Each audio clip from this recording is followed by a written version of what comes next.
Hi, it's Katrina! From terrifying sea serpents to beautiful beasts, here are 8 strange, supposedly mythical creatures that turned out to be real, although maybe not in the way that you thought.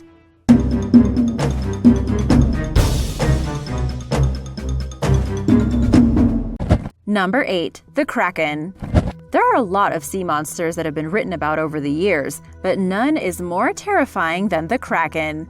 Given to grappling entire ships with its long tentacles and prone to eating entire crews full of men, the Kraken was a true terror of the deep.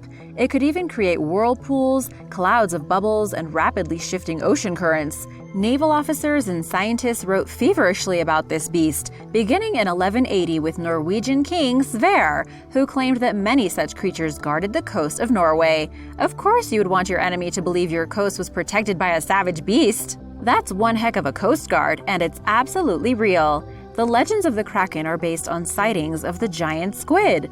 For years, sailors had shared stories of sightings of these behemoths. The Norse, who had already proven to be masters of exaggeration with their narwhal horn sails pitch, created the Kraken out of these sightings, combined with natural seismic events around Iceland. Still, the monster itself remained elusive. In 1851, the French vessel Electon brought on board a portion of a giant squid, which helped prove the creature's existence to scientists. From 1870 to 1880, dead giant squids were found washed up on beaches in Newfoundland. Other giant squids, or parts of them, were found in the bellies of sperm whales, whose skins often showed scars from gigantic squid suckers. All of these dead squid were in terrible condition, however, and scientists had no real understanding of how the things behaved in the wild. The first photographs of live giant squids were taken in 2002 on Goshiki Beach in Japan, and the first video was filmed in 2006 off the coast of California. The Kraken and the giant squid became one, and the Kraken had been found. Number 7. Dragons. The earliest dragons ever depicted come from Asia, where they're worm-like and wingless, more similar to giant serpents than the dragons we see in medieval art. The European dragon has become a fixture in popular culture. Scaly monsters, giant fire-breathing lizards with bad dispositions, habitual kidnappers of maidens, and prone to being killed by knights in shining armor. But did dragons ever really exist? Some people believe that legends of dragons were inspired by early people discovering dinosaur fossils throughout the world, and there's certainly a lot of credence to that theory. The bones of a pterodactyl, for instance, would be an easy stand-in for a dragon. Even today, fossils of large animals are still found on the surface of the ground, and while we have science to help us explain them, our ancestors only had their imaginations. A Tyrannosaurus rex skull would certainly set the creative wheels turning. Another possible source of the dragon myth might be the Komodo dragon. Reaching up to 10 feet in length and weighing up to 150 pounds, these frightening lizards are found in Indonesia. They can run at speeds of up to 12 miles per hour and can dive, swim, stand on their back legs, and can even climb trees when they're young. Their bites are venomous due to bacteria that live in their saliva, which could easily have given rise to the many stories about poisonous dragons that exist in world literature. Komodo dragons are ill-tempered, aggressive, and territorial, and they have attacked many people over the years. Interestingly, Komodo dragons in captivity are shown to become tame fairly quickly, although they can still have unexpected spurts of aggression.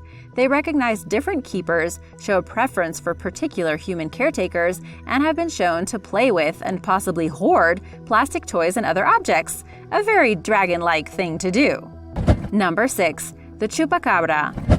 A nasty little piece of work, the Chupacabra, which means goat sucker, has been blamed for livestock deaths all around the Americas. The first alleged sighting was in Puerto Rico in 1995, when numerous sheep, pigs, and goats were found dead. They were said to be completely drained of blood with circular wounds on their chests, but this wasn't proven by scientists, and to this day, no official studies have been done on the alleged Chupacabra victims. Writer Benjamin Radford spent 5 years investigating the truth for his book in 2011, Tracking the Chupacabra. He came to the conclusion that the first eyewitness sighting was not fully credible because the woman who reported the first glimpse of a chupacabra conflated her description with things she had seen in the movie Species. It was finally determined that the real culprit was likely a canid, like a coyote or a stray dog, with a bad case of mange. Raccoons with mange, which renders the creatures hairless and covered with crusty skin lesions, have also been pointed to as the real chupacabra. So, sorry, but there's no goat sucker, just critters with bad skin and people with wild imaginations trying to scare everybody. Number 5. The Coelacanth. The coelacanth wasn't ever really mythical or anything. It was a prehistoric creature known only from the fossil record.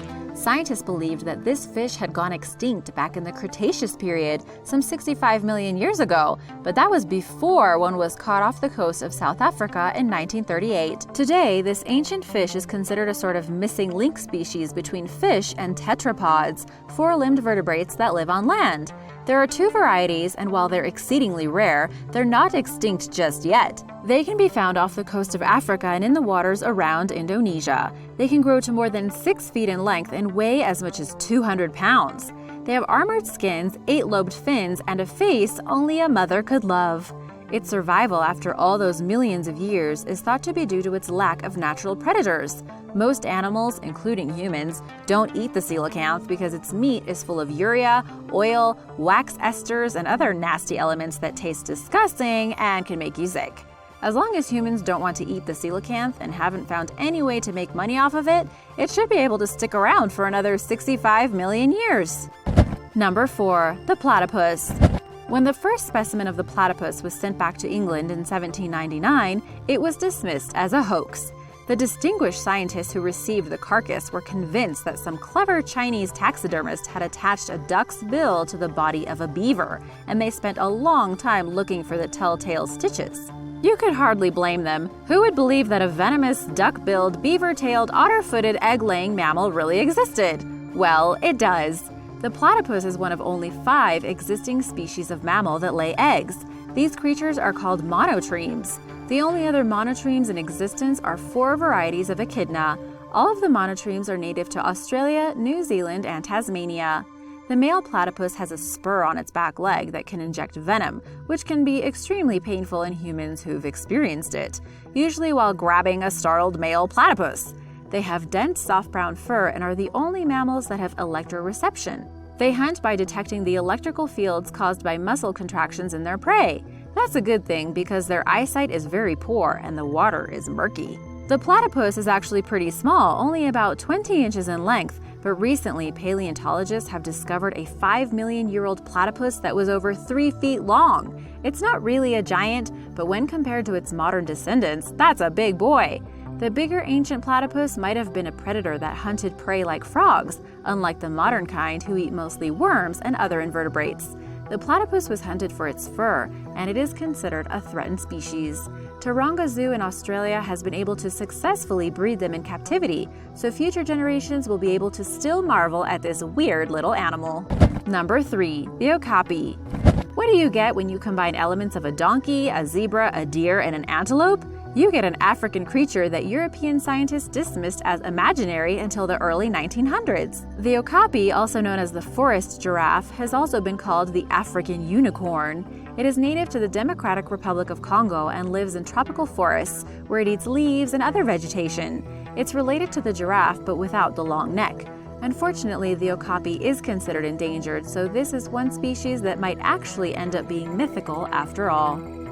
Number 2. The Mermaid. This one takes a little imagination to see how the reality became the myth, but stick with me here. Starting in ancient times, sailors returned to shore with wild stories of half-fish, half-women creatures that they'd seen while out at sea. Everybody believed they were just as real as sea serpents, and mariners as exalted as Christopher Columbus completely bought the story. Unfortunately, mermaids weren't quite what those sailors said they were. Today, experts believe that the mermaid myth is actually based on sightings of the manatee, or its Pacific cousin, the dugong.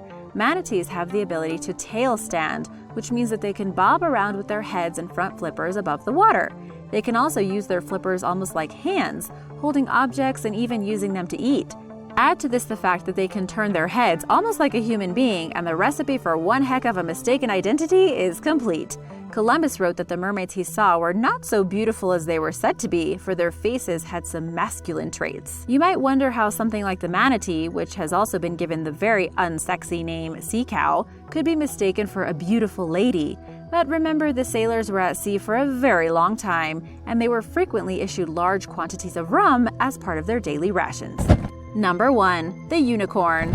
I know what you're thinking. The one-horned horse is still not a real thing. But check out one of the first accounts of the unicorn, a native of India that was described by Pliny the Elder in the 1st century BC. It has the head of a stag, the feet of an elephant, and the tail of a boar. It makes a deep sound in lowing and has a single black horn which projects from the middle of its forehead. Sound familiar? Of course it does, because the unicorn that Pliny was describing was the rhinoceros. So how would a Roman come into contact with a rhinoceros from India? Well, Rome and India were both trading partners with Persia, which occupied the land currently held by Iran. Roman envoys and Indian traders could very well have met up in the royal court of Persia, where gifts of rhinoceros horns would have led to scrambled pictures of the original animal. Indians and Romans didn't speak each other's languages, so the true description of the rhinoceros went through an ancient version of the telephone game, which led to the myth of the unicorn. Rhinos weren't the only candidates for being the origin of the unicorn myth, though. Tusks from narwhals probably made it to Europe as curiosities, and they were taken as proof of unicorns. In fact, the misinterpretation was encouraged by the people who were selling those horns for a tidy profit, none other than the Vikings, who were shrewd traders as well as mighty warriors. Narwhals, of course, are actually whales that live in the Arctic around Greenland, Canada, and Russia. Their horns are actually elongated teeth. Thanks for watching! Have you seen any mythical creatures lately? Let me know in the comments below. Remember to subscribe, and I'll see you next time. Bye!